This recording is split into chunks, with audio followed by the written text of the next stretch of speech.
శ్రీ సత్యసాయి జిల్లా మడకశిర కొత్త రెవెన్యూ డివిజన్గా అవతరించింది. మడకశిరలో రెవెన్యూ డివిజన్ కార్యాలయాన్ని ఎమ్మెల్యే ఎంఎస్ రాజు అధికారులు ప్రారంభించారు. కార్యక్రమంలో మాజీ MLC Thippeswamy, joint collector Maurya Bharadwaj పాల్గొన్నారు. ఆర్డీఓగా బాధ్యతలు చేపట్టిన ఆనంద్ కుమార్ ప్రజలకు ధృవీకరణ పత్రాలు అందించారు. మడకశిర చరిత్రలో ఈ రోజు సువర్ణాక్షరాలతో లిఖించదగిందని ఎమ్మెల్యే రాజు సంతోషం వ్యక్తం చేశారు. మడకశిర నియోజకవర్గ చరిత్రలో ఒక కొత్త శకానికి నాంది, ఒక కొత్త చరిత్రకు పునాది. మడకశిర నియోజకవర్గ ప్రజల ఆకాంక్ష నెరవేరిన రోజు.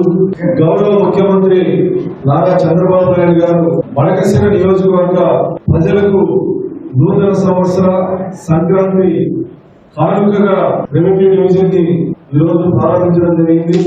పుట్టపర్తి రెవెన్యూ డివిజన్ లో ఉన్న గోరెంట మండలం పెనుగొండ రెవెన్యూ డివిజన్ లోకి కలుపుతుంటారు. ఈ 3 మార్పులు సత్యసాయి జిల్లాలో జరిగాయి. ఈ 3 మార్పులు పరిపాలన సౌలభ్యం కోసం ప్రజల అభీష్టం మేరకు, ఆకాంక్షల మేరకు చేయడం జరిగింది. సో ఇందులో ముఖ్యమైనది ఈరోజు మడకశిర రెవెన్యూ డివిజన్ ఫామ్ అవడం. సో దానికి సంబంధించి ఎంతో కాలంగా పోరాడుతున్నటువంటి ఈ ప్రాంత ప్రజాప్రతినిధులు, అలాగే ప్రాంత ప్రజలందరికీ కూడా శుభాకాంక్షలు.